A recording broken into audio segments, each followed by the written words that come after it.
I'm Dr. Lori Buckley, and today we're talking more about desire. What happens if you have no desire to have sex?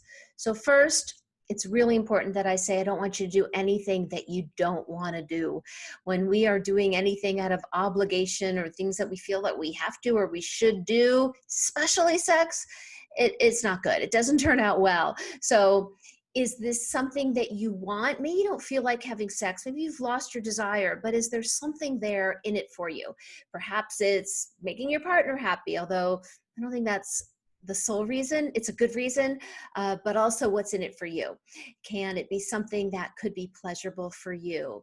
And maybe it is having a better relationship, or just maybe it's feeling alive again, connecting back to your sexual self. So that's important. Never have sex because you feel you have to or you should, because when you do that, you end up having really dissatisfying and therefore eventually infrequent or no sex at all. So that is the most important thing about that.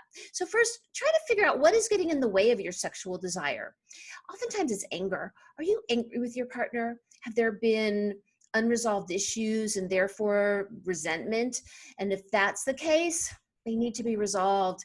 It's one of those things that gets in the way so frequently, and we're maybe not even aware of it.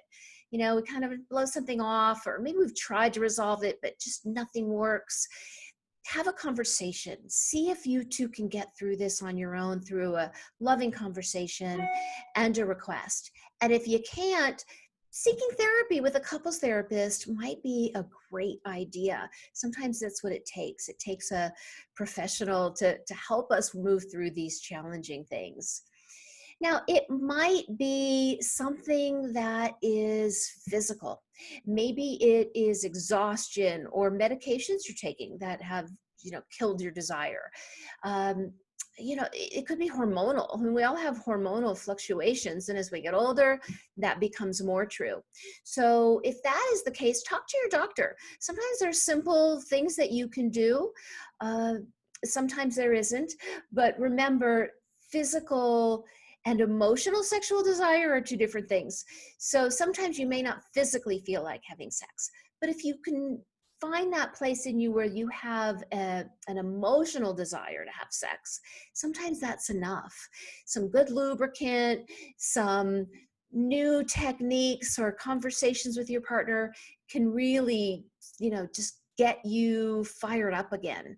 If it's been a while, that can take a bit longer. I'm going to talk in future videos more about what you can do to make sex more exciting. But in the meantime, you can think about when it was good. Think about some of those most memorable sexual experiences that you had.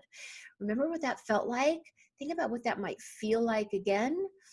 Maybe a little self-pleasuring couldn't hurt, just to kind of get your juices flowing and get you in the mood again. So thinking about the things that can really make a difference for you is going to be just important, just to get that desire again. What I'm going to talk about in my next video, which is really important, how do you talk about what you want in bed? Sometimes our lack of desire is just because sex has not been very satisfying or it's been boring. So being able to talk about what you want, which is not always an easy thing to do, can make a huge difference in your sex life and bringing it to a different level. So I'm going to be talking about that in the next video. I hope to see you there. Bye.